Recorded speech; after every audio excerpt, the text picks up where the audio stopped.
Veido odą išlyginančiu pagrindu dengiame visą veido odą.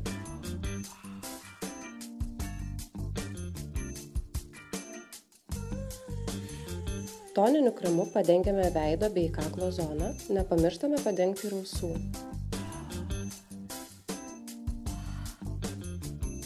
Touche Éclat korektoriumi padengiame paakius ir gerai išskirstome.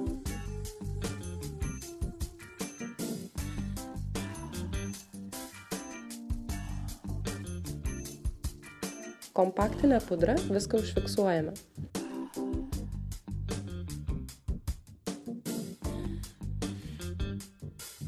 Sausa kontūravimo pudra formuojame skruostikaulius po žandikaulio liniją, kaktą ties plaukų augimo linija.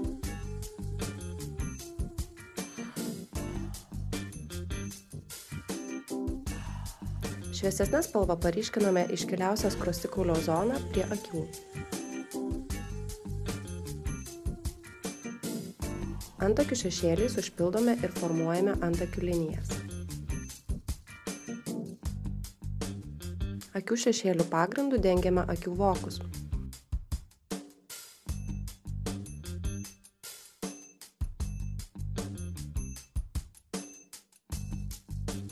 Vėl naudojant veido kontūravimo paletės šviesesnę spalvą padengiame judančio voko zoną ir apatinį voką, o tamsesnę spalvą formuojame akies raukšlės linkį.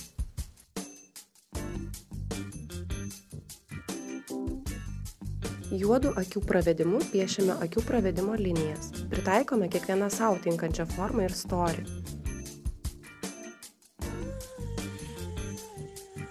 Naujuoju Yves Saint Laurent akių tušu The Shock dažome blakstienas.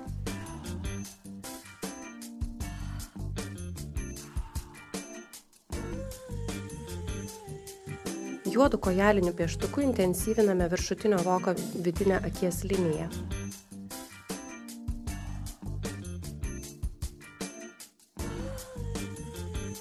Ilgai išliekančių lūpų laku Vinyl Cream formuojame lūpų kontūrą ir užpildome išgaunant pilną gražią lūpų formą.